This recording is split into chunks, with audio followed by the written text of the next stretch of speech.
We Are Wrestling provides everything pro wrestling. The best one, Donnie, Gins and the Load Rager Ben, are wrestling marks like you who love this sport. We Are Wrestling has it all when it comes to wrestling content. We have different podcasts, vlogs, reactions, full wrestling matches, live pay-per-view watch-alongs, interviews, predictions, and so much more. Only on We Are Wrestling. What are you waiting for? Subscribe and become a We Are Wrestling Maniac now. Collecting has always had a special place in my heart, going all the way back to when I was a kid. I remember my parents taking me to Toys R Us and waking up on Christmas morning to a bunch of new action figures. I had bins filled with thousands of rare WWE, WCW, ECW, and TNA figures through the years until, unfortunately, I ended up selling my whole childhood without knowing the true value of my collection. 2 years after I made that horrible decision, the pandemic hit, and I realized there was a part of me that felt missing, and that was collecting. My whole life, I've loved collecting wrestling figures, wrestling memorabilia, classic video games, Nickelodeon stuff, sneakers, Funko Pops, and even Angry Birds. As time went by, I decided I wanted to get back into collecting, except this time, document it and rebuild my collection over on Best One Donnie. So, if you want to go back into time and relive my nostalgic memories, subscribe now. We Are Wrestling. Olympic hero Kurt Angle, and you're listening to the We Are Wrestling Podcast. We Are Wrestling Podcast.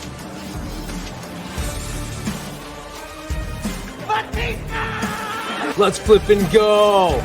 You're watching We Are Wrestling.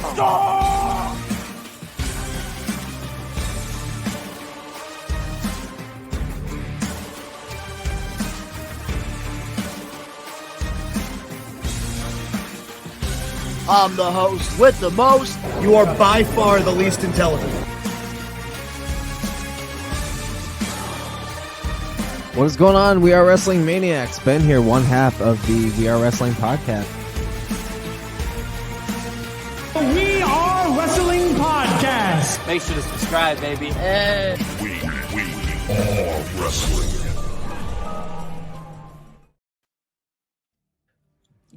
what is up? We are Wrestling Maniacs. We're live here on the We Are Wrestling YouTube channel. I'm the host with the most, Mr. We Are Wrestling himself, the best one, Donnie, here with... What's going on? We Are Wrestling Maniacs worldwide. We're live. Ben here, one half of the We Are Wrestling podcast, and this is strange. It's very early in the day, which is already a rough indicator. 2, we're live. live. It's strange. But yeah, we got a pretty stacked show, a very different thing going on today. But before we get into all that, like always, Don, take it away, my man. That's right. We have a stacked episode for this week because normally we like to separate the pay-per-view predictions and the podcast with the wrestling news, but we decided, especially, with me going to Brooklyn tomorrow, not being able to be a part of the watch-along, and Ben doing the watch-along, we figured we'd do a 2-in-1, so we would also give you guys the pay-per-view predictions and some wrestling news and, answer some of your questions here on the live. But before we dive into all that good stuff, if you're not a We Are Wrestling Maniac yet already, and you're listening to the podcast, give us a 5-star review, not just any review, a best one review, and download the episodes.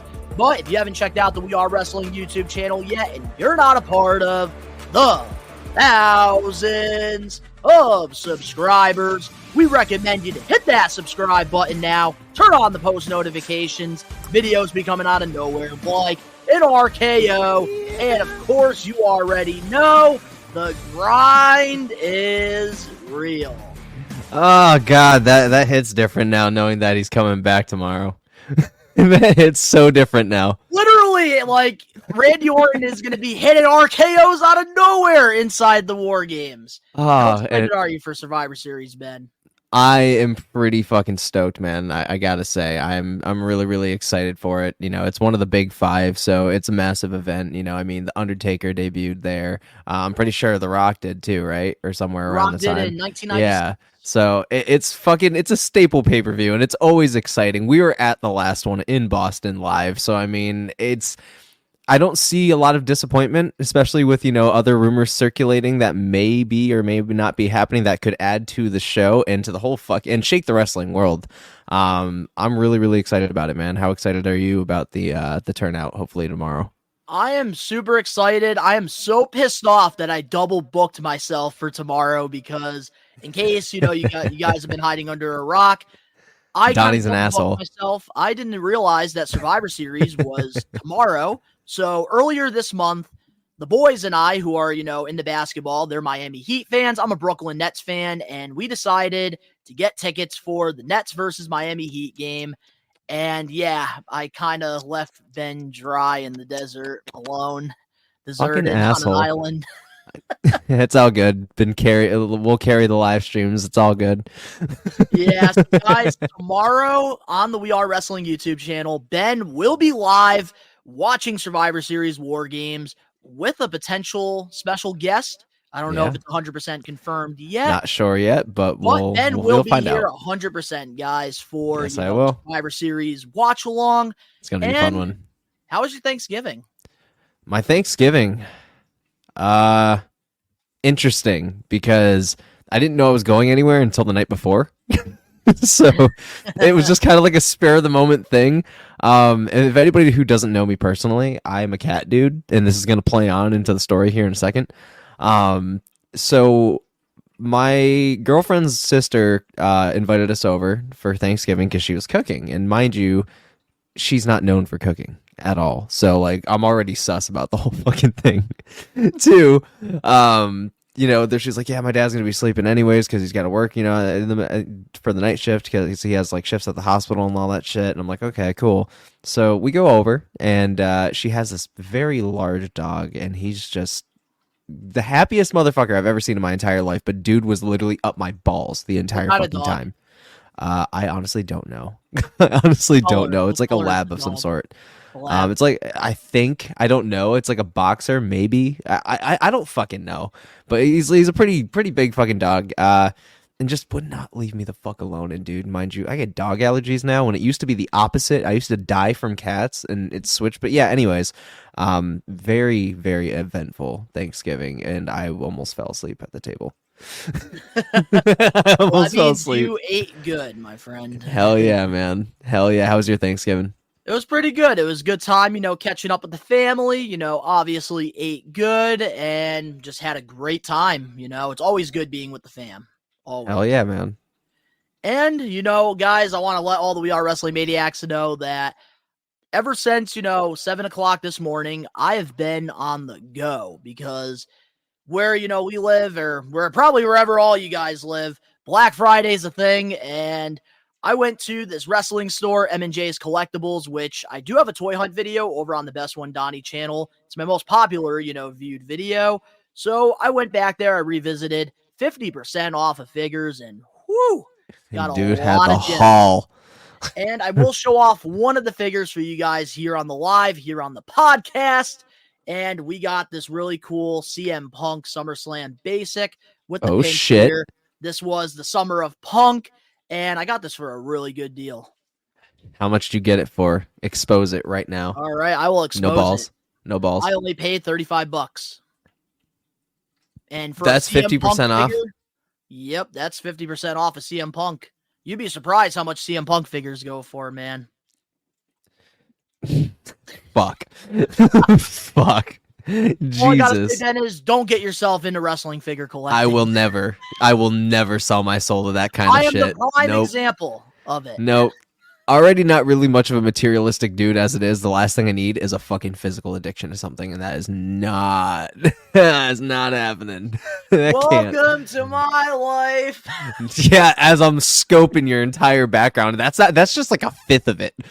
That's not even like all of it. They're like, damn, that dude got a lot of figures. I'm like, we should see his fucking house. The basement's just scratching the surface. I do want to let all the We Are Wrestling Maniacs know that the first video of the new year over on the Best One Donnie channel, I will be doing a whole studio tour of my collection. So if you guys want to see, this entire, room, not just the background for all the podcasts and, live streams and stuff, I will be having a whole video over on my personal channel. So if you want to see his personal beat laboratory, you're going to be getting a front row seat video of it. Now, that's for OnlyFans, man. We're not making that announcement yet. Top tier shit right there. Absolutely. But, Ooh, we got a comment here. yeah. And let's answer this. Might as well. Wrestling News 365. You think Sasha Banks will return to WWE at Survivor Series? I Vince? don't want to answer that. I'm kidding. I'll take the reins. I'll tag I'm you. kidding. But go ahead. Tag in. So I don't think Sasha Banks is coming back at Survivor Series. I think that, she is going to sign with AEW, or she's just going to wait until 2024, come back, because I believe something came out that she said that in 2024, she was going to come back home, or like where she feels most comfortable. Yeah. So I think it's gonna be realistically, A-dubs. WWE is like the realistic, choice. Really? And we got Really? Kenneth in here. Hey, what's going on, Kenny? How you doing, man? So with that being said, I say, let's get into the Survivor Series predictions. What do you say? Let's do it. Alrighty, let's freaking do it, baby.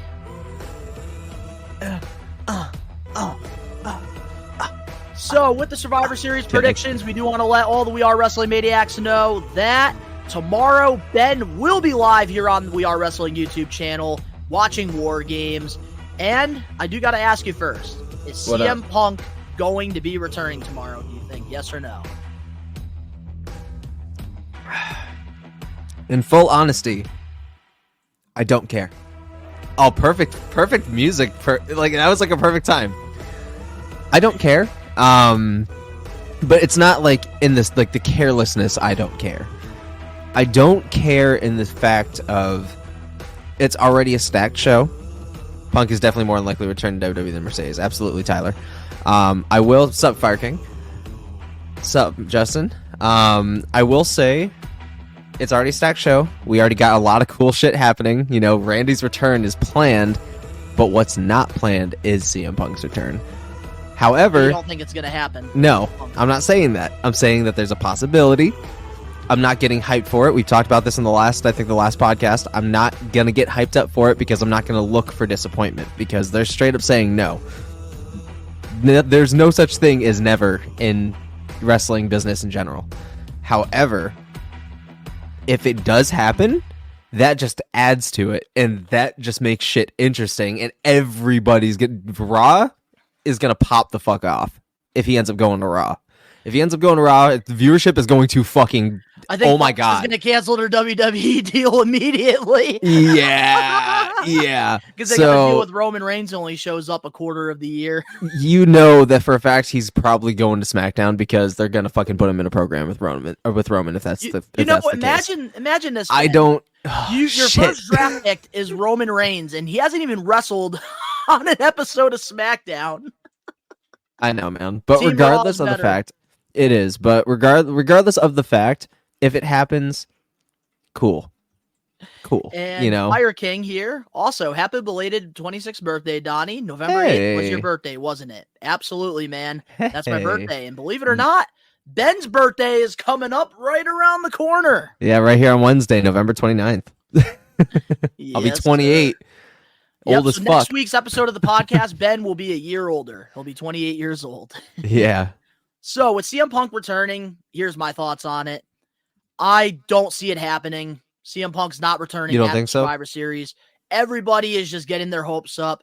And I understand the thumbnail has CM Punk in it, all right? But Clickbaiting, I'm gonna, say motherfucker. something here. Yes, it is False to get more advertisements. clicks and to get more revenue for the We Are Wrestling channel. I have no say in any of this shit, so just know it ain't me. Yep, I was the one that made the thumbnail. I usually produce the shows, I edit the shows, and I'm also the host with the most. Thanks, Justin. MJF is the best AEW champion, no competition, because no one is on the level of the devil. Good shit. Nobody's on the level of the devil. Oh, crazy take. All heels winning tomorrow night. Oh, shit. Okay. Ooh, wait, where's that at? Oh, there we go. Yo, Ben, what day of November is your birthday? The 29th, Fire King. That's right. So now, with that being said, let's dive into the War Games Survivor Series 2023 predictions. So, guys, if you want to give your predictions while we talk about the matches, you can. And if you have questions based on the matches that we are going to be talking about, we will pop them up on here and we'll answer them. So, the first match that we do have here, we have the Women's War Games match. We have Damage Control. We have Kairi Sane, Io Sky, Bayley, Asuka, and oh wait, no, it's only 4-on-4. Oops. Spoofed ass bitch. Bianca Belair, Botch. Charlotte, Bianca, and Shotzi. Botched out, bro. Because I'm so used to it being 5-on-5. This is the first time that it's 4-on-4. So, am I wrong for feeling like Bayley's gonna get absolutely plummeted tomorrow, like low key? Like, I feel like the whole team's gonna turn on her because she's the only one technically, like, legitimately that is 100% damage control. Because even Io Sky's fucking her loyalty's being very questioned right now as well. They've been teasing it for a little while now with that. Yeah. I think out of all the matches on this card, this is the one that I could care the least about, just because the buildup was kind of subpar. I think it's going to be a decent, like, in-ring match. I think the match itself is going to be okay. I don't know. There's just something about me that's not hyped about it. I don't know. You know, honestly, man, I don't fucking know. I don't fucking know, man. Like, there's so much that can happen because it is Survivor Series and it is War Games. So, I don't know. Do you think if there's going to be, like, any, like, returns, any kind of, like, interference, any surprises? You see, that's what's tough. on your mind? Tell me what's on your mind first. So, I am worried that they are going to turn on Bayley right away, which I believe I talked about this last week on the podcast. Yeah. In my opinion, when it comes to, you know, Bayley and, you know, this new Damage Control, I want there to be a dominant women's faction, because right now, like, under Triple H, we all know that the Judgment Day and, you know, the Bloodline within the last, you know, couple years have been running WWE, and it's been very successful. They've had, you know, everybody that's come out of the Bloodline has gotten better, except for Roman, because the guy's not even wrestling, but let's not talk about that. And he can't even fucking stand on his own And with the two feet, Judgment Day, everybody has gotten way better, and I think if the women have a dominant faction that can run, you know, the women's division in WWE, and it can headline, you know, pay-per-views and premier live events, that would be great for the division as a whole, because it could, you know, you could make more established, you know, stars out of it. And honestly, I think that they shouldn't turn on Bayley right away. I kind of want to see where this can go, but in the direction, it does seem like they're going to turn on her. Yeah, and I can't help but feel the same way, because and like, what way to do it at Survivor Series, especially if Bayley's helpless, which could honestly really help in a way, because if, you know, obviously if the faces win this and they all turn on Bayley has a chance of turning face again. So, which honestly, Bayley, like, I would not mind the hugger coming back, like a mix of, like, I don't a hugger and like no, a little bit of edge. No. See, I don't want the hugger back. Just give her a good, clean slate babyface run. You know, let her shape out her gimmick a little bit if she needs to. But no, I feel like if she were to get turned on, we could definitely see a face turn happening. Because at that 100%. Point, if you look at the other team, that's the other two of the four horsewomen with one missing. And Bayley's one of them. Absolutely. So, which earlier I did show that figure off real quick, and Cam, I did pay $25, so thank you for fixing that, because he was with me. I was like, 35. Jesus, fuck, that's half off. Okay, it's like 50. Yeah, I was like $50. That Austin sounds Gameblade reasonable. Channel. Hey chat, is this live? Yes, it is. Man. We are live. So live. like, what I'm trying to recommend all the We Are Wrestling Maniacs, if you do want to, you know, tag along, we are going to be going over each match for, you know, Survivor Series War Games. So if you do have a thought or an opinion on the match that we're talking about, which right now we're talking about the women's War Games, feel free to comment and we'll, you know, put it up on here. Yeah. But now, you know, I do want to give my thoughts on this. And honestly, I'm excited for this because I do like the way that they brought, you know, Kairi Sane and Asuka into the Damage Control group. And I'm interested to see, like, where this goes. I think that this has a way better build than last year's War Games for the women. I felt like Yeah. they just did like This one makes absolutely sense a little bit random. more. It does It- make more sense. It just the buildup was kind of subpar is all. Yeah, no, and I think that this is going to be a fun match. I'm Yeah. very excited to see. I actually really like the babyface team. I do like that. We're I going to do get too. Becky, we're going to get Bianca, and we're going to Charlotte. get Charlotte, and As a we're going to be getting babyface. Shotzi all on, the same team, which I'm- honestly is really cool. I'm honestly like, dude, I'm fucking proud. Like, I just want to like culturally, like, I want to kind of like, kind of break the fourth wall a little bit, like as who I am as a person too, when it relates to Shotzi. I'm so fucking proud that she's getting so much more camera time. She's getting so much more TV time, more storyline work. She's more hands-on behind the scenes of WWE doing certain things now. And they're really trusting her. And as a Filipino American myself, that is fucking awesome. It's always great because one of the last great Filipino wrestlers we had was Batista.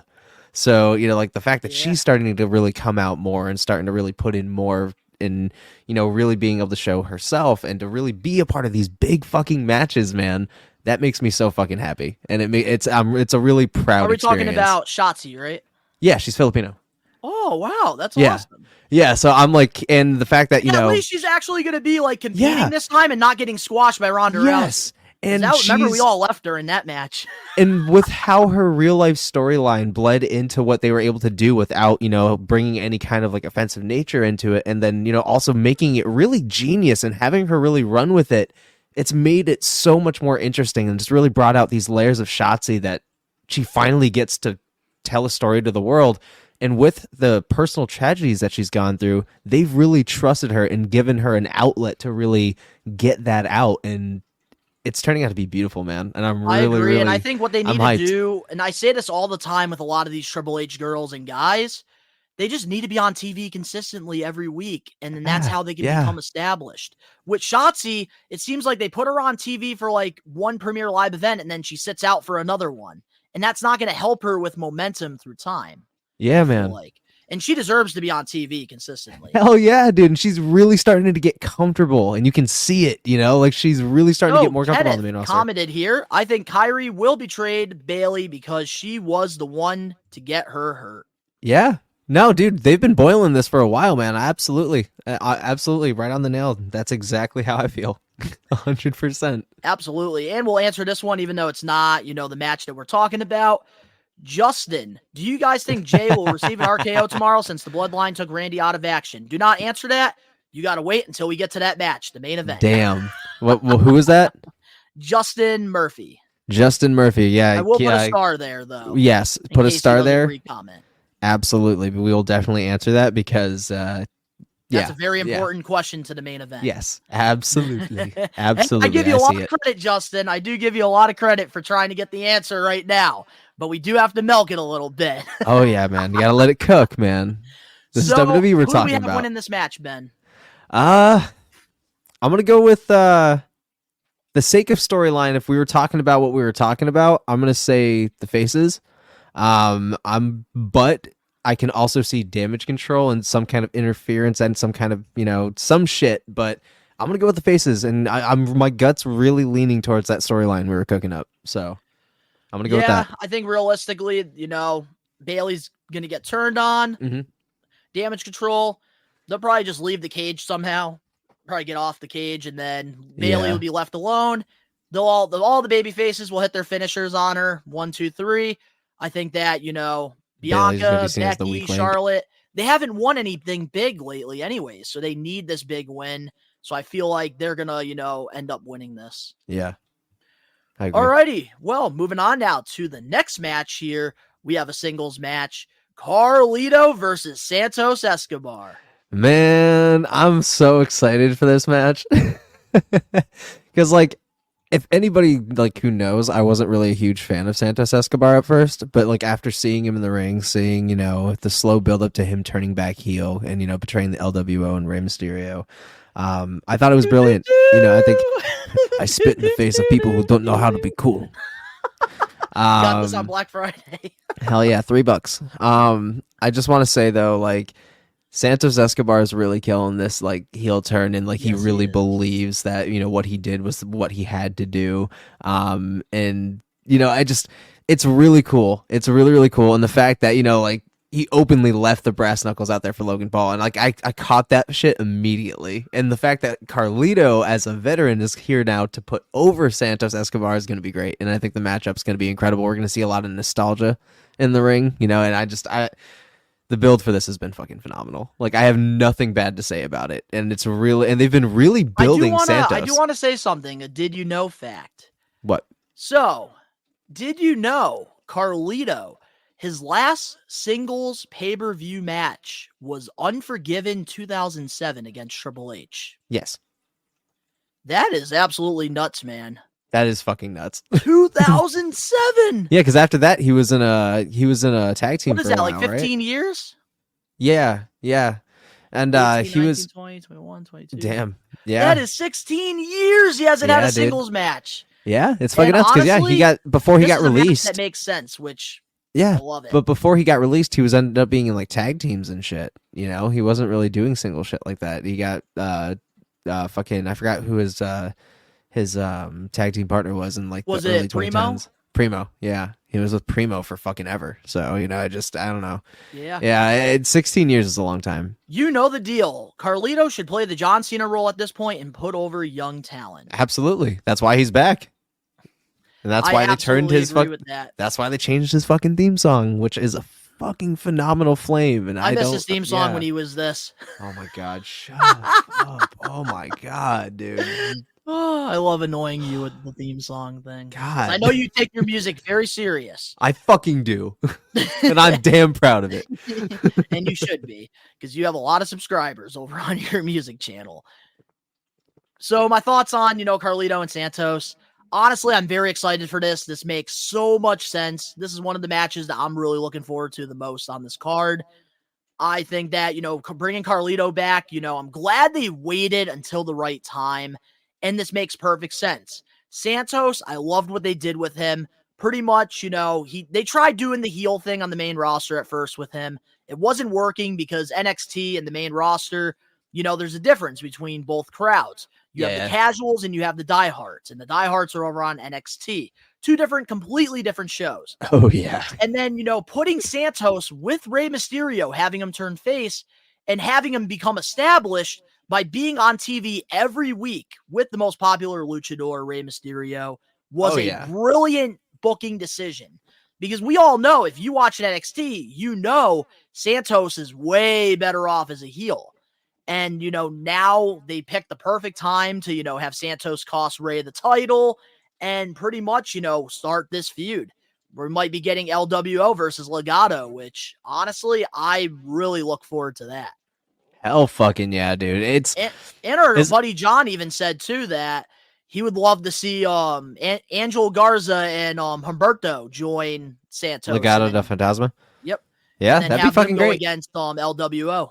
And the chick that used to be in Legado is still on NXT, so she could get called up too, right? Yeah. Then there's Zelina Vega as well. So I mean, keep Zelina as a babyface. Dude, Zelina's been killing it with the LWO, and that's that's another thing that's just spectacular. A lot of these people that have really gotten cursed by Vince's reigns and creative are really shining now. They're really shining, and they're killing it. And again, it's another example. I love this. Like Santos is getting a singles match on a Premier Live event against an established, Dog, Triple H makes me want to cry sometimes. He makes me want to fucking cry. Like, dude, you're killing it right now. You're killing it. But honestly, I'm really looking forward to this one. Who do you got? I'm gonna go with. Fuck, this one's actually kind of hard. Because they could have a series match. Back, and when you just come back, you usually win. But then Santos just turned heel, so he can you need to build the momentum up. So it's this could be a series of matches. I think it's gonna be more than one match. Okay, because so Rey's if on we're the sidelines for another, I think 6 to 8 weeks. Honestly, I'm gonna go with Carlito. I'm gonna go with Carlito for match one. You need to build that heel a little bit, get him more pissed off, get him more frustrated, make him a little bit hungrier, make him do bad shit to do it. You want to build a perfect heel, and I feel like Santos Escobar has a really hefty load of potential. So I do that. Carlito. So here's who I have winning this match. I'm going to go with Santos Escobar. I feel like, it's going to be a very competitive match. Santos is going to cheat to win. And I could potentially see the other two members that were originally a part of Legado helping him beat Carlito. And that could open the door because Carlito has kind of joined the LWO in a sense. Rey Mysterio will be coming back. And then I think eventually I could see Dragon Lee, getting in there as well at some point. And being under Rey Mysterio's guidance. We're cooking. All right. I can see that. So you got honestly, Santos Escobar? I'm okay with either or happening. I just think that this is going to be a fantastic bout, and I'm very excited about it. Bet. Alrighty, well, moving on now to our next match on the card. It is for the WWE Women's World Heavyweight Championship. Rhea Ripley, mommy, versus Zoe Starks. I'm still settling into Zoe Stark's face, but there's no denying how fucking talented and how great she is in the ring. Now, I'm assuming Zoe Starks is being built as like the face kind of for this match? Yes. Which is honestly kind of great, and I'm kind of excited to see her face turn because I feel like she's going to be a very good face. There's some people that just don't work out well as heels, and like there's something just shaky about her heel work, but I feel like her face work is going to be very good. The last match that she was in, the last fucking pay-per-view that was fucking Saudi, she killed it, dude. Crown Jewel fucking killed it and really got to shine in that match. Is she ready for a world championship? That's my problem. I don't think so. I think that this is going to heavily boost her, and this is going to put her on a very good path for a serious push and eventually a title reign. But this is really good. This is phenomenal because, you got Rhea Ripley, who is basically China incarnate. And then you got fucking Zoe Starks, who is just everything I feel like Ronda Rousey could not be. And like for WWE, like this is everything that I've wanted for Zoe Starks. So this match is really going to carve her and where she's going to go from here. I think this match is a trajectory. I think she's going to look really strong here, and we're really going to see a lot of, what the future has in store.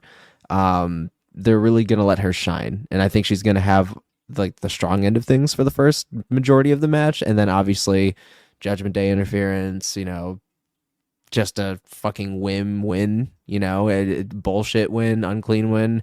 Who knows? But I'm excited because this match is going to mean a lot of things for Zoe Stark's future. So I'm stoked about that. And that is one of the pros that I will say about this match.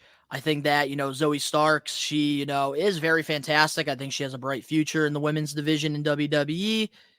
And I think that just overall, hey, what's going on, JA Universal? What's up, Jay? So here's the thing that I do have to say about, Zoe Starks. I think that she's fantastic, but I understand why they're doing this because it seems like with Triple H, with his Premier Live events, he tries to put established stars versus, some of his guys or girls. And it's a great way to get them to become more established and, put them over through time, like they're doing here with Santos going against, Carlito, who's well known by the WWE universe. They're doing the same thing here. They want, Zoe Starks. They have, some plans for her in the future. So they're putting her in the ring, obviously, with the most popular, women's superstar in WWE right now. But here's what I think. They missed out on an opportunity. This is one of the big, 4, pay-per-views of the year, the big 5s. And I don't know. I think here's what I would have done. And this is going to be very unpopular. I'm ready to get slandered. Everybody, you can throw your put the tomato emojis in the comments here. Shit. Here we go. Here's what I would have done. Himself. I know a lot of people don't like her, but I would have Rhea Ripley versus Nia Jax. That's what I would have done. Because Nia Jax is already very established, and she just came back. You could have had her won the number 1 contenders match. And then this could have been built as one of those, big matches that, Rhea Ripley, she hasn't gone against somebody as big as, Nia Jax. And you could have really built something there, I felt like. And she's already more established. She's already a former women's, champion as well. So, like, there could have been something there, I felt like, a little bit more than Zoe Starks. Now, I'm more of a fan of Zoe Starks than I am Nia Jax. But I'm kind of looking at it from, selling, from the selling side of it. Yeah, no, I got you. So who do you got? Oh, shit. Well, JA Universal, I think Zoe Starks is great too, and she's talented, but lacks at cutting promos. That is her only problem, I think, too. Yeah, and that, like I said, that's gonna come in time. Like I think that's eventually gonna get there, and I think this match. I think this match is also another one of those things that is gonna see what she like. I think it's hard to not see this match as a test for Zoe Starks, like in terms of like the producers and everything, and Triple H and everything, just to kind of see where she's at and how she can hold up in main event matches and like big matches like this, and see how she can work a crowd, see how she can get people behind her. Yeah. So I think this match is going to do that. I kind of like the producer side of it that you're looking at it from. Yeah, like I think this is, kind of like, can she hold up? And I think this one is going to kind of be that real test of that. I think she's going to show up. I think she's going to, because dude, fucking Saudi her shit was nuts in Saudi. So I'm really excited. But in terms of who I got is obviously Rhea Ripley. 100%. Mommy, she's going to be champ until WrestleMania, I think. Yep. That's like no contest, and I don't even mean in a bad way. Just no contest, Ooh. You know the deal. Nia Jax has a crazy history of injuring people in ring. No way WWE would want to risk that with Mommy. Like I said, you can throw the tomatoes at me, but so far, since she's returned, she hasn't injured anybody yet, so we can't be holding the past for too long. No. I feel like there's a time and place. Like if people can forgive Ridge Hollins for, the accident that happened to Big E's neck, then people should be, forgiving Nia Jax, I think. Still haven't forgiven him for that shit, but that's the topic for another time. Yeah, we're not going to open up them can of worms. What's up, dude? And Rhea ain't losing until WrestleMania. Exactly. No. JA Universal knows. But moving on now to the next match here on the card, the one that I'm probably the most excited about. It is for the Intercontinental Heavyweight Championship. Gunther versus The Miz. This is probably one of the times where I'm like, could tonight be the night? I have not forgiven him. Yeah, same here. Same here, man. I have not forgiven him for fucking what he's done. I'm just trying to, show some love to Nia Jax. Am I a huge Big E fan? No. Did I think that his title reign was a little lackluster? Yes. But I fucking love Big E. I fucking love him as a person. I think that he's entertaining. Was he my cup of tea? No. But the homeboy did not deserve to get his neck broken like that. That was just fucking unprofessional. But that's again that's the topic for another time. It sucks in this business, but it really does happen. But in terms of this match, this is one of those times where I'm like, is tonight the night? Like, it's just because, like, the Miz, man, that's a veteran, dude. Like, this is somebody who really rebuilt himself and made a lot of people forget about that fucking Diva Search incident. So, I think it can go either way. It can. Oh, man. Like, I love how unpredictable Gunther. This match is. I love Gunther so much, and I have talked about it throughout the year that how much I love him, and I cannot wait until he's a fucking world champion, because that dude is going to be another Roman Reigns level that is hard to beat, but actually defends his fucking title. It actually shows up on TV consistently. Yes, and his mic skills are getting way better. His promos are getting better. He's becoming more established with the main roster crowd. Yeah, and he's becoming, dude. He made that Intercontinental title so fucking prestigious, dude. It is fucking sickening. Heavyweight Championship. And dude, Imperium feels like a legitimate fucking posse, bro. Like, I love it. Like, I love it so much. Light singles career, I think. Yes, man, and I am so lost. They need to show more love to Giovanni Vinci, though. They really do need to show a little bit more love, but then again, he's got to show a little bit more love too, and show a little bit more of like his side and what he can do for promos and what he can do. Yeah, because Kaiser, man, has been taking all the spotlight from poor Kaiser, Vinci. Dude, just has way too much swag for a little person should have. But I will say, that dude got swag. That dude is dripping the swag, bro. I'll tell you right now, Kaiser's Shawn Michaels, Vinci is Marty Jannetty. That dude has so much fucking swag. It is unreal. We always do this.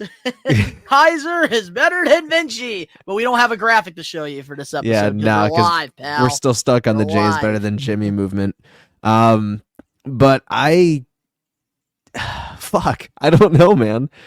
Yeah, no, Gunther ain't losing. What if they have Gunther versus Chad Gable? See, now that, yeah, man, give me 100%, because we're likely, Don and I have said it many times, we're likely getting Logan versus LA Knight for the United States at WrestleMania. So imagine Gable and fucking Gunther. I don't want to hear dude. Cam in the comments. He was pissing me off during the live stream.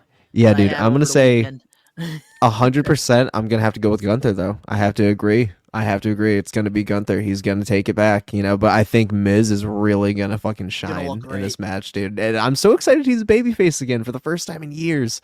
I'm so excited. So here's my thoughts on the match. I think that this is going to be probably, besides the War Game match for the men, this is going to be a match of the night.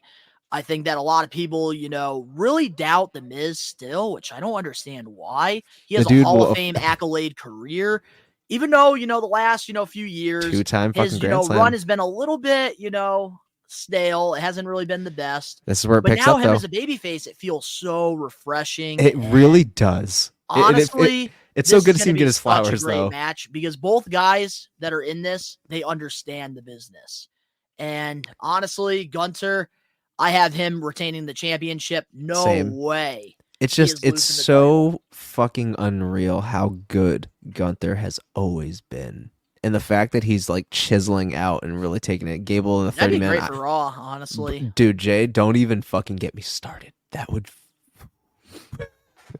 would be a steamy live stream, dude, because that's salivating right there. That's one man. that I probably wouldn't be able to answer any comments from the Maniacs. I'd probably be just sitting there watching. Yeah, no, them just I would put on be a masterpiece. Completely just engulfed in what the fuck I'm watching on the screen. I would be gone, disassociating from the internet. Miz and Gunther are just so talented, and honestly, it's gonna be a banger. Gunther's all of his matches have been, great, bro. And I understand why some people think that the Miz could, beat him for the championship, because there has been reports, Ben, I don't know if you've read these, that have come out that Gunther has been having some visa issues, so he can't leave the U.S., and there's a lot of Premier Live events happening next year overseas.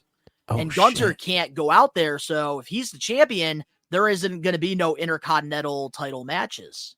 Damn, that's right. So that's another reason why Gunther matches moving forward, now that he beat the streak, is more unpredictable. Yeah, because Elimination Chamber's happening in Perth, Australia. And then something's happening in France, right? What's happening in France? I think Backlash? Backlash is happening Universal in France. Probably can tell us if we're right. Backlash is happening in France, so yeah, dude, that's fucking nuts. But Gunther can't leave the U.S. Yeah, so that's shit. So that's why, this is very unpredictable. I won't be surprised if it happens, but here's the thing. At the end of the day, I still stand by what I say. Here's the thing, Gunther is going to be holding that Intercontinental Heavyweight Championship with the World Heavyweight Championship. When he wins it, he's going to hold both titles of the Ultimate Warrior. If he were to drop the title now at Survivor Series, I wouldn't be surprised, because he has been preaching openly lately that he needs an upgrade. And I think that he's going to be dropping it very soon. So I don't know. This one's unpredictable, but I'm still going to say Gunther for this one. Yep, I got the ring general, baby, Gunther, and I will never doubt Gunther when it comes to a Premier Live event. I'm probably going to be picking him anytime he's wrestling, because I'm a big fan. I will always hold it against you and everybody else that was at the WrestleMania stream. I was the only person in that place going for Gunther, and I felt like I won the Super Bowl when he retained the championship. So long story short, y'all, Donnie loves Vienna sausages. Oh my God. He's simping right now. It's not even just market. He's simping. I'm a Gunther mark. Nah, that's a simp, bro. You just simped. You just openly simped. Well, with that being said, let's move on to the main event match for WWE Survivor Series. Damn, already? 4 games. There's only 5 matches on this card. Oh, shit. Okay. We have the men's War Games match. We have the Judgment Day versus Cody Rhodes, Seth Rollins, Sami Zayn, Jey Uso, and the returning Randy Orton, baby. God, this is going to be so fucking good. Oh, God. Can you put that graphic one more time? He can't leave the U.S. for 6 months? God damn. Oh, wait, that's the wrong graphic. Yeah. There we go. Oh, God, dude. It's going to be... Oh, shit. Oh my god, dude, that fucking match is so goddamn stacked. Oh shit. I'm actually more excited Oh. for this War Games match than the last year's one. Bro, I feel like I just felt a tingle. Like, oh god, I'm so excited. Yeah, like you I am got so excited for this so one. on the face team, you got Jey Uso, you have Seth Rollins, you have fucking Randy Orton, you have Cody Rhodes, you have Sami Zayn. That exactly. TNA, RKO, TNA. Yeah, dude, I'm telling you, it's gonna be explosive. And then you have fucking Drew McIntyre joining the Judgment Day for a night. Like that is a lot of fucking heat, dude. There's more fucking heat than the Inferno match in that ring. I will say his promo this past Monday on Raw was so good. Did someone just Drew yell at me? McIntyre. Negan, stop yelling at me, bitch. Sorry, my cat was yelling at me. That's okay. And you see that, guys? That's why we don't do a lot of lives, because we botch a lot. Yeah. So we I was get like, the someone retake. just fucking yell at Lower me? live, pal. No retakes. Nope. Not one. So I gotta say this about this War Games match. I am beyond excited for this. I love Soaked. what they have done with the Judgment Day. Edge leaving this group was honestly the best thing that ever happened to this, faction. Not And only now did he having leave the group, he JD left the company. McCunnum in the group finally officially. I love that. Drew McIntyre on Raw pretty much cut a promo and basically, had a perfect reason. He said he's not a part of the Judgment Day, but the reason why he wants to be in this match is because he could be locked inside that cage with Jey Uso, who he has still not forgiven for what happened Damn. at Clash at the Castle. He already beat which his is ass such once, bro. Long-term booking. Yes. Something that we've been asking for years. That's like, but didn't you already just beat his ass though? And you want to beat his ass again? God damn. Drew McIntyre, man, he loves giving an ass beat. A beating for every single person in the bloodline. Damn, so we got a couple more matches coming up. Fuck. But as for Senor Money in the Bank cash in is coming, or no? I don't think at Survivor Series, but yeah, if it's happening soon, dope. But I don't see it happening at the War Games. At War Games, no. That's a good thing to That'd really be think ballsy. about too. Can you imagine that, locking him in the cage and then just fucking taking it, stealing that shit from Seth? Because the world champion is in the match. So I just here's a great don't do this to me. strategy. What they could do, honestly, just take all the baby faces except for Seth Rollins out of the cage, throw them out, and then there you go. You could keep all 5 of them, cash in, and then just beat the shit out of them and win the championship. Such a fucking dick. I'm over Seth Rollins' World Heavyweight Championship run. All right. I'm tired of it. At this point, I would have Hornswoggle win the championship. I am fed up with this championship run. Yeah, Drew should have won it. Shinsuke should have won it. Finn Balor should have won it. Okay. But Drew McIntyre really should have won it. I feel like if anybody could have really built it up more and elevated it more, it would have been Drew. It would have been Drew, 100%. He carried the Thunderdome era when there's nobody. Yeah, so imagine what he could do when there's people. And as a face too, man, that dude was red hot, man. Like that dude was on fire, and I hate that the world went to shit during that for him. Like I still haven't gotten over it for him, dude. On his own behalf, I still haven't even gotten over it. So I don't even blame him for being so fucking angry. I cannot wait to see Randy Orton back. Oh my god. Dude, this dude is gonna look insane. I hope you know that. Like, when he comes out, that dude is gonna be more chiseled than a fucking statue. That dude is gonna be in insane shape. And I'm excited to see his first RKO. That pop is gonna be insane, dude. For nostalgia purposes, what I really like about this is Randy Orton's returning at Survivor Series, and if you go back into history with the Survivor Series, that's one of Randy Orton's strong pay-per-views. He's been sole survivors for years. He's won championships. He's had one of the best, Survivor Series, runs. Now, is it elimination pins, or is if one person on one of the teams gets pinned, that's it? Yep. So basically, they have to wait until all 5, men are in the ring, and that's when the pinfall stuff will begin. Okay. Yes, so pretty I remember. much every 5 minutes, a new person comes out from each team. Yes, I remember. The Judgment Day does have the advantage in this one. What, so they get 2 people? They get 2 people that start? Rollins is carrying the title around like a prop now. Yeah, man, I have to agree with you. I 100% have to agree. I think that his title reign has just been, it's kind of like overstayed its welcome. I feel like, again, Drew was just the perfect dude to take it, in my opinion. Like that match was so fucking good they're too. really planning on having Gunther win the Rumble and then Gunther being the one to beat Rollins at Mania. That's the only thing I could see happening, which would be an interesting, possibility. I know from what I've heard, I think Roman Reigns' next opponent for Royal Rumble is LA Knight. I think LA Knight's continuing. I think he's getting another match. Yeah, and then they're going to find some way to write him off, and then he's going to go for the U.S. title against Logan Paul probably at Mania. I'm sick of both fucking world title reigns. It's just sad that I got more tired of Rollins. Give Rollins faster. credit. At least he's on TV and he's actually wrestling at the big events. It's just the matches have been fucking lackluster. I feel like, I feel like there's nothing that has been special about it. I don't know. I might sound like a dick, but honestly, here's what I would do. Like I know we're getting a little off topic here, but fuck it.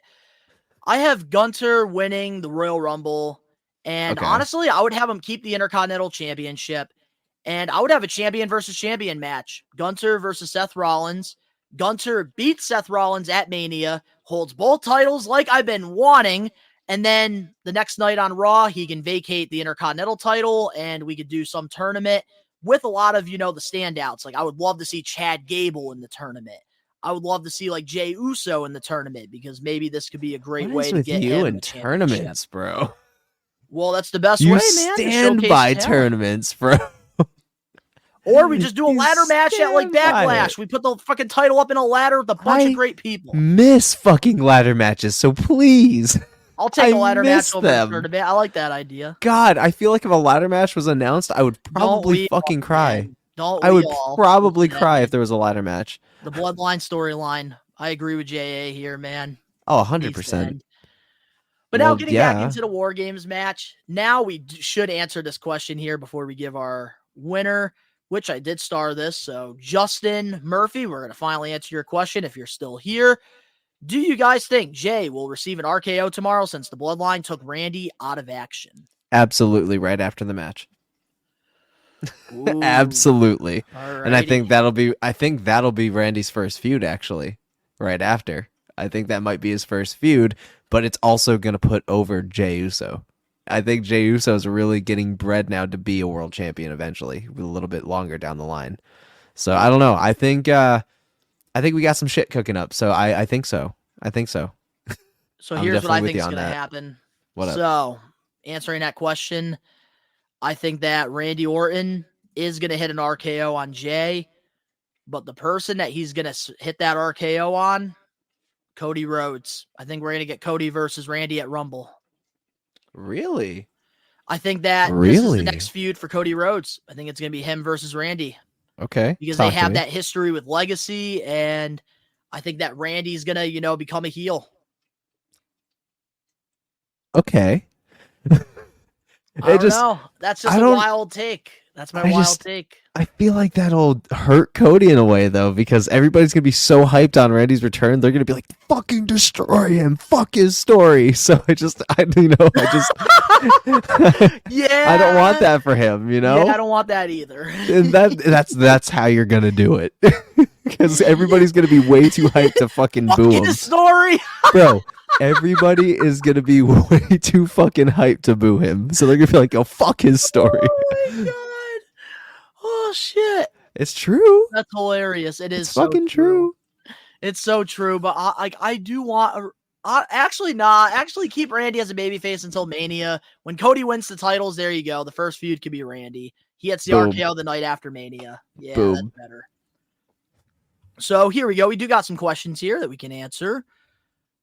You know the deal. I don't think / want Punk to return, but do you think the live Chicago crowd will overtake tomorrow with Punk chants? Oh yeah, absolutely. They're fucking nuts, bro. Chicago fans in general are nuts, but CM Punk Chicago fans, another fucking world, bro. Just like New England fans in our area. Dude, it is almost like cult-like. Ooh, DIY versus Judgment Day at WrestleMania for the tag titles. I could see that if they're built properly. I could see that. It all depends on the I just build. want the tag titles to be split up already. I want tags on SmackDown. I want tags on Raw. I think There's we're so getting many to great that. tag teams in both brands. I think we're getting to that eventually. I think we're We getting to need that to. very soon because the whole two belt thing is really starting to overstay its welcome. It's It's really been is. overstaying its welcome for a year now. Yeah, they man. had the perfect opportunity at Mania to do it, and they blew it. Yeah, Punk ain't returning till Rumble. That's what I think. I think so too. Realistically. I think so too. And Who who do do you you think Nakamura is calling out? See, now that I don't know. I haven't really been Same able to here. keep Like up me with and Cam the. were talking about it on the way home from our toy hunt What- earlier today. Who? I really What don't know was? what's gonna happen. What was his promo? I didn't even get to see his promo. Can you So pull pretty that up? much, I can't because of copyright purposes. Oh but shit! Yeah. Okay. Shinsuke, pretty much what he's been doing is he's been posting these, pretty much these promos, like Okay. saying like he's been trying to call somebody out, and a lot of people are speculating that it's CM Punk because if you do go back during the match against Ricochet, I believe it was a Falls Count Anywhere random episode of Raw, he hit the GTS on Ricochet. Okay. So a lot of people are speculating that Shinsuke is trying to call out CM Punk. Oh, but what was the promo though? Because he had like some cryptic message or some shit. Yeah, so he's had like some like cryptic message. Like I don't really know because like I haven't really been watching the Raws, but yeah, I guess he's been calling somebody out. I really don't know who it is, if I'm being completely honest. I'd have to see the promo in order to really tell you. So Yeah, so here I have an idea here. So let me go to the YouTube here real quick. I'm gonna find the promo for you. I'll let you watch it, but just make sure you don't have the volume crazy. And we're live, baby. So you know what? While I'm looking for this, since we are actually, I got this. All right. So Ben, who do you have winning this match? which one? So now we can close off the men's. predictions. Yep, for The men's match. I'm gonna go with the faces. I'm gonna go with the face, especially with they're not gonna spoil Randy Orton's return, bro. They're not, unless he turns on them and fucking whatever. But that's a far fetched thing. But I can also see that happening because it's fucking Randy Orton. I'm gonna go with the faces. I'm gonna go with Judgment Day on this one. Bitch. And let me just double check this last comment here real quick. And it is a Shinsuke, so we will save that. So up next, hold on 1 second, man. This is so weird doing it live. Alrighty, well, up next, guys, we do have some wrestling news and, of course, getting put over segment. And during this break, I am going to be having Ben watch this. I'm going to get him prepared and stuff. So he's going to see the Shinsuke thing, and he's going to give, his thoughts on it. We'll be right back with more We Are Wrestling Podcast 84. Collecting has always had a special place in my heart, going all the way back to when I was a kid. I remember my parents taking me to Toys R Us and waking up on Christmas morning to a bunch of new action figures. I had bins filled with thousands of rare WWE, WCW, ECW, and TNA figures through the years until, unfortunately, I ended up selling my whole childhood without knowing the true value of my collection. 2 years after I made that horrible decision, the pandemic hit, and I realized there was a part of me that felt missing, and that was collecting.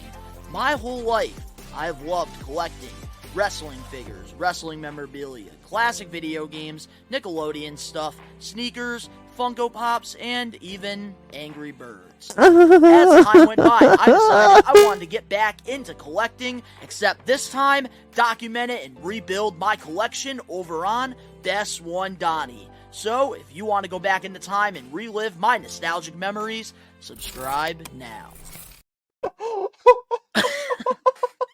I don't know if you guys caught that. We're live now. There's no retakes here. But I did just send you the promo for you to watch. Okay. Oh, boy. All right, so here, we'll answer some of these, questions here. So we have JA Universal. Some people are saying Karrion Kross. That's who Shinsuke is, calling out. Really? Jack Roman. Shinsuke did say the person is very close by, so it's not Punk. But isn't Karrion Kross on SmackDown? And that's what I pretty much am thinking too. Jay Universal. Some people are also saying Okada or Kenta he could be calling out. Which, I could see that happening because, Kenta was, a part of WWE at some point. Okada is about to be a free agent pretty soon. So it is very possible that that could happen. So I am, guys, letting Ben, watch this right now. And yeah, Shinsuke, has been, cutting these, very weird promos. And honestly, definitely can see it, being, somebody that's maybe not being talked about much. I think that, it's not going to be CM Punk realistically. I know like some of the things, add up, but I just don't see that happening. And have you found the video yet? I sent you it on the We Are Wrestling group chat. Alrighty, so he is watching it right now, guys. And I will, do the, or yeah, actually, we'll wait for Ben here real quick. So, to all the We Are Wrestling Maniacs out there, we're hoping that you guys are enjoying the lives. We do want to do these more often and, give you guys, do some of these more often, man. Yeah, so I have no fucking idea. Like what the hell that meant. I have no idea. I've watched it and I've had no idea either. Yeah, man. Imagine the pop if it's Okada. Okada's a big name, in the New Japan area, but I just don't know about WWE. Like, I feel like AEW, but but it would have to be a big pay-per-view for this to happen if it's Okada, because obviously the pay-per-view crowds know more when it comes to they're more diehard fans at the big, the Rumble's going to be an interesting pay-per-view because that's next in line. Yeah, absolutely. But I don't know if you've heard the news, but according to, multiple reports, MJF, WWE believes that he has, secretly, quietly re-signed with AEW until 2027. They haven't really heard anything from him yet with the whole, bidding war, free agency thing. How do you feel about that? Do you think MJF has signed a new deal? It wouldn't surprise me. It wouldn't surprise me whatsoever. I mean, the dude's thriving there. There's no reason for him to leave. Obviously, he's in a really good position. He's getting paid the money he wants to get paid, and it's a lot of leniency with some creative decisions, and he's more unfiltered and has the green light to do those things and to say those things, where WWE, he would be definitely confined and would definitely have a rebrand change. I don't think he's ready to do that yet, and that's okay. What he's doing right now is working. Don't fix something that's not broken, and that WWE would break it. So I don't know. I think it's a good choice if he did, and I could definitely see that being the case. Yeah, so also, too, that all the We Are Wrestling Maniacs out there, if you have any questions wrestling related or news, or you want to know anything, that me and Ben feel towards something, feel free to comment now before, we do the Getting Put Over segment, because we will, answer anything basically. And I do want to give my thoughts on that as well with MJF. And I think that, to be honest, I know we all want to see him in WWE at some point because we know he's a generational talent. He is one of the very best right now in the business. And he's the one right now literally carrying AEW on his back. So obviously we want to see it happen. But I think that this is a good move for him now because obviously he's 27. He's about to hit his prime in, wrestling. I think that him, staying in AEW, he's already in a good position. WWE is stacked right now, especially, under Triple H. So I think MJF would kind of get lost in the shuffle there. They wouldn't really have a direction for him. Not yet, at least. Yeah. And I did hear from the rumors, they think that his contract got extended until 2027. Like I was saying before, I think that if MJF does re-sign with AEW, or if he did, it was a 5-year deal.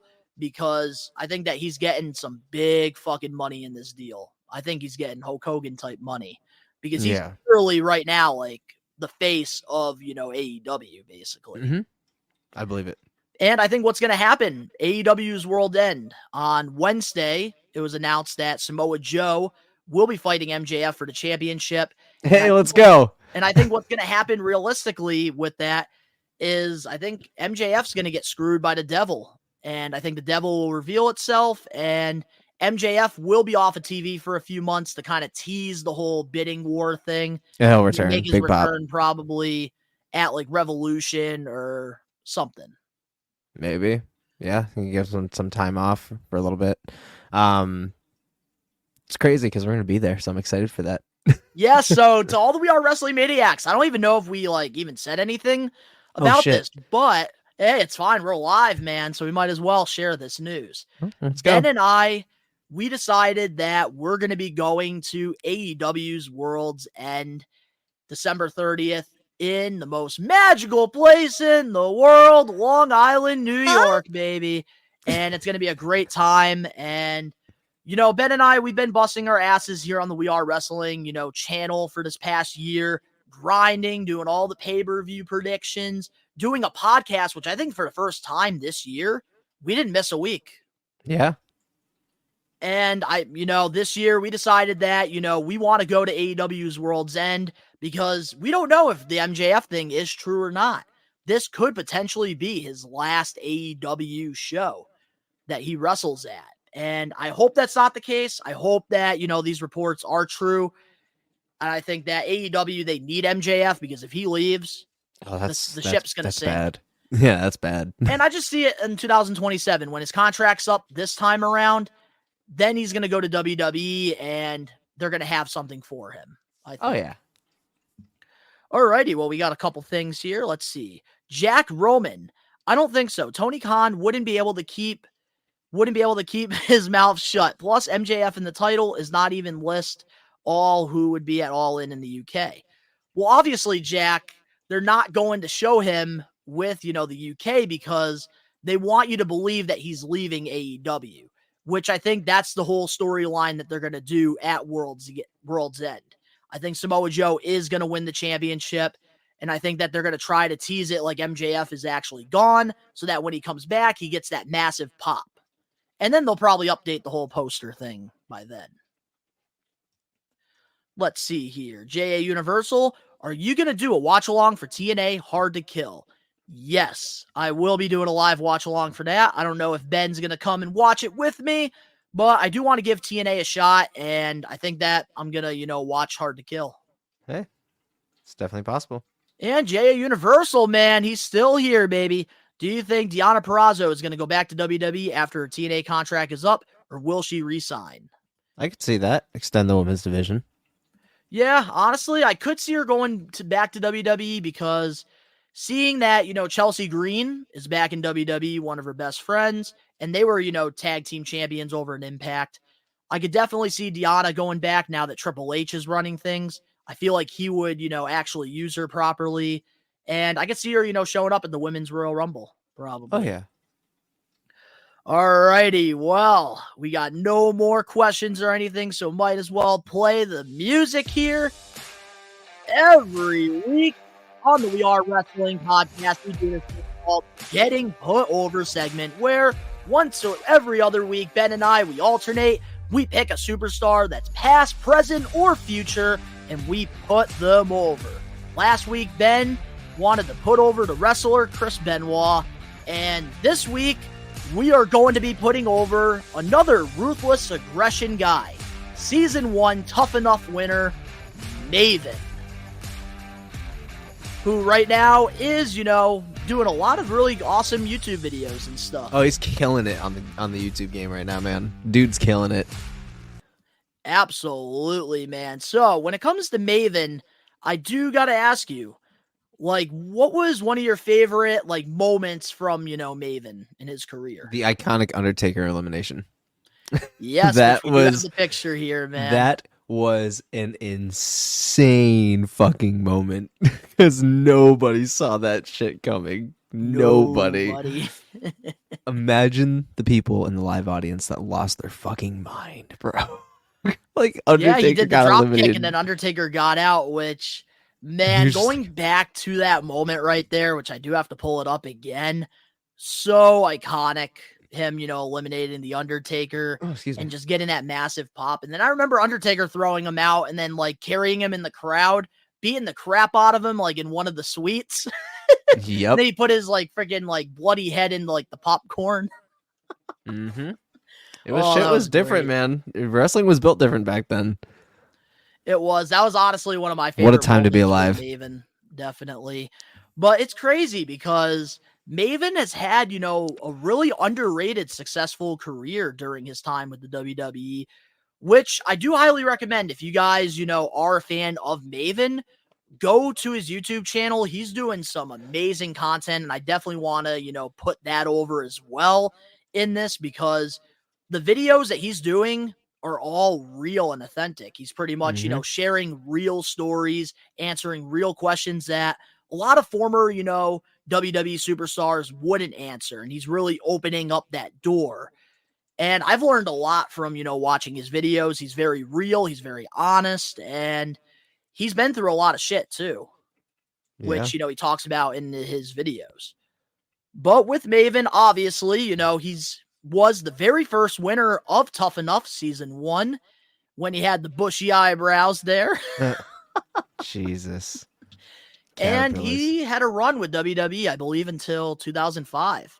So he was, a mid-card guy during the Ruthless Aggression era. And yeah, I remember, him wrestling. One of my favorite moments from him was, I believe it was New Year's Revolution in 2005 in Puerto Rico. He wrestled Shelton Benjamin. Benjamin beat him in like a minute, and then he got mad, so he wanted to restart the match, and then Benjamin beat his ass again for like another, it took him like another minute. Oh, Jesus. man, I remember that moment. That was great.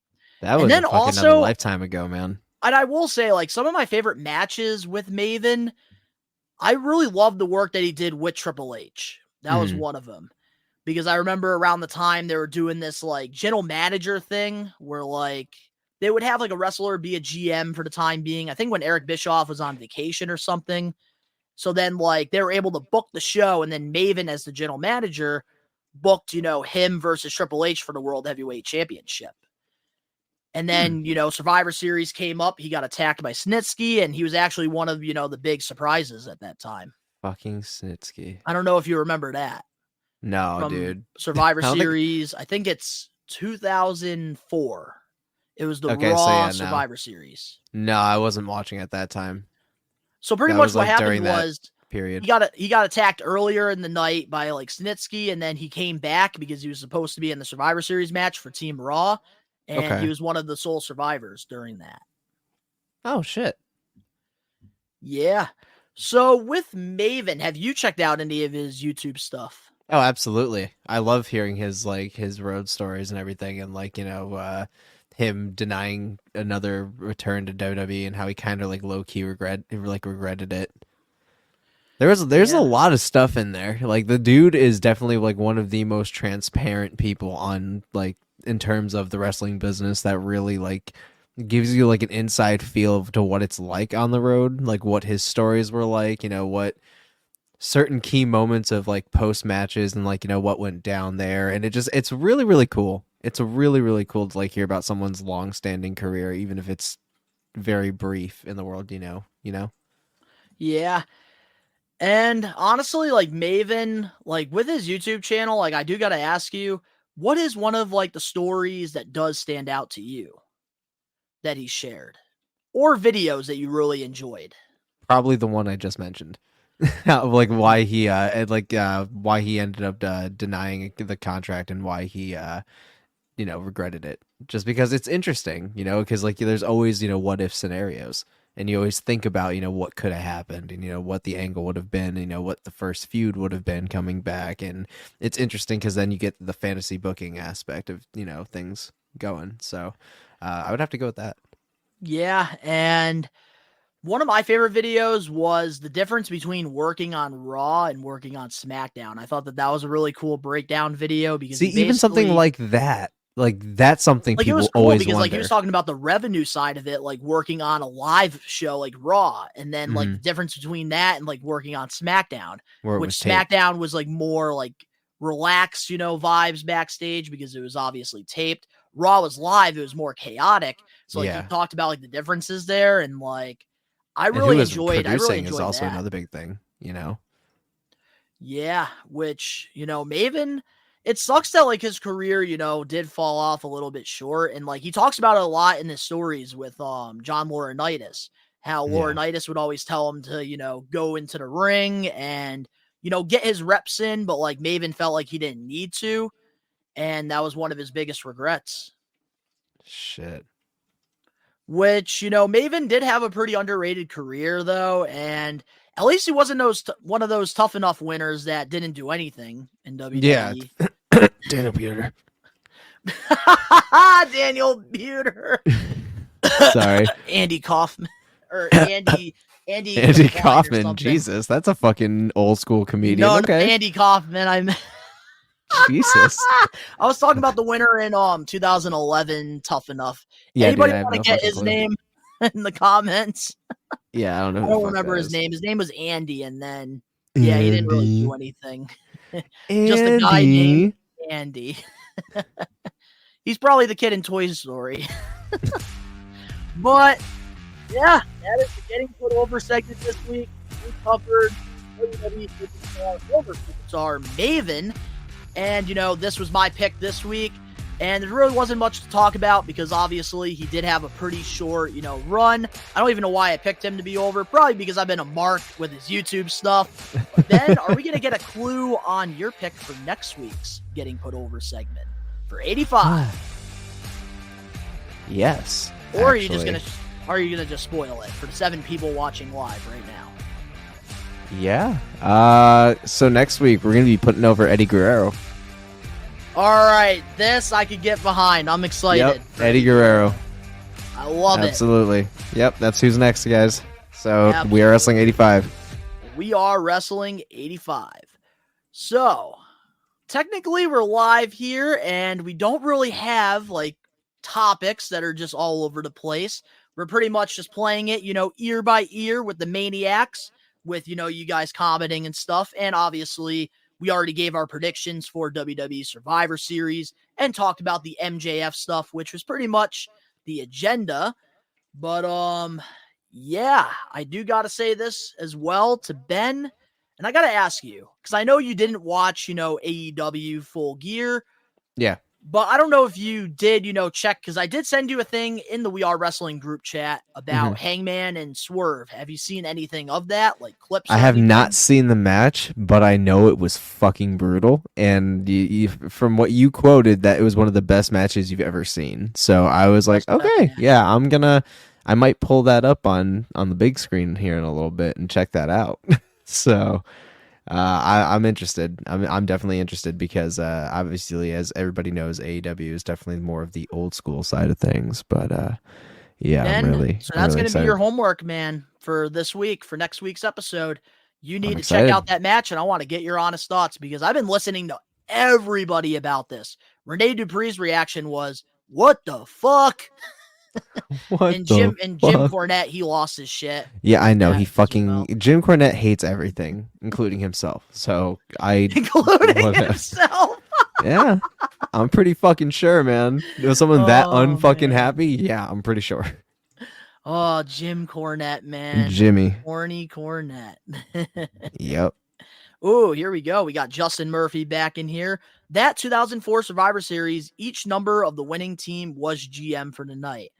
Oh, okay. That does make sense there. Now I kind of remember that a little bit. All I know is Maven, he was a GM, and then he kind of booked himself in a World Heavyweight title match. I'm surprised Tony Khan has not done that yet in AEW. Yep. But yeah, man, I think that, my thoughts, I will give out my thoughts on the whole Swerve and the Hangman thing. I thought it was one of the best death matches I've seen. Very violent. Yeah, it's a little disgusting, some of the things, but it was really freaking good for a death match. And yeah, man. Yeah, I can't wait to hear your reaction next week. Hell yeah. But is there anything else you want to talk about before we close this week's episode off? Nah, I think we covered it all, and it's been good hanging out with you guys, and in real time. It's crazy. Doing this live, which I feel like we didn't buy. Eventually, if we do a live episode, we probably got to do it more like after, at night, probably. I feel like more of our, fans, they're more of, like night owls. So Yeah. eventually we will do this. It was very last minute because obviously it was a very busy week. And wow, before we close this off, I did forget. What up? Ben, what is your highlight of the week? My highlight of the week? We're reversing it. We already did our main event. Now we're to the beginning. My highlight of the week was probably, and it's unfortunate to say, but probably the Randy Orton announcement. That's not unfortunate at all. That's fucking great. Yeah, it was kind of hype. I'm I not feel gonna like lie. if you're not excited, and it for meant Randy so Orton, many things. It was spoiled, but still, like the fact that like we're getting the Legend Killer back, we're getting the Apex Predator back. Literally Randy tomorrow, Orton. bro. It's exciting, honestly, I think. So I do want to give you guys my highlight of the week. And I got a couple of them because I've had, really been enjoying a lot of the wrestling. And probably my highlight of the week has got to be on Wednesday on Dynamite, which I feel like a lot of the times I pick Dynamite because it's usually like a day before we record, so I'm more refreshed with Dynamite. But they did this funny segment. It was with Christian, Nick Wayne, and Luchasaurus. And basically Christian threw a Twinkie fit because Luchasaurus lost them the match, even though Christian hit Luchasaurus with the chair.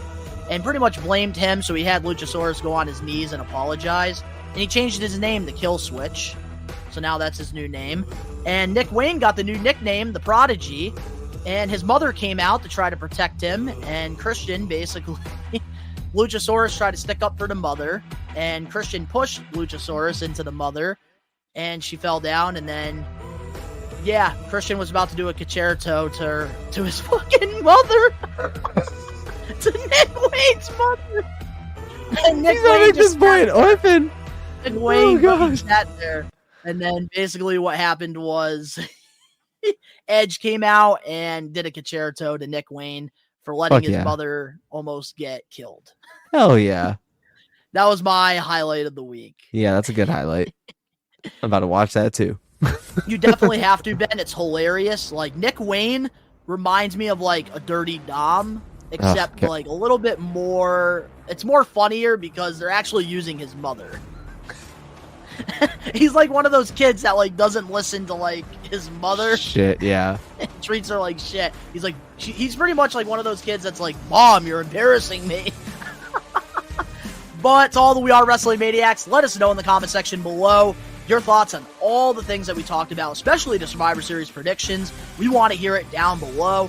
If you enjoyed this live episode of the We Are Wrestling Podcast 84, make sure to smash that like button now. If you're listening, give us a 5-star review, not just any review, a best one review, and download the episode.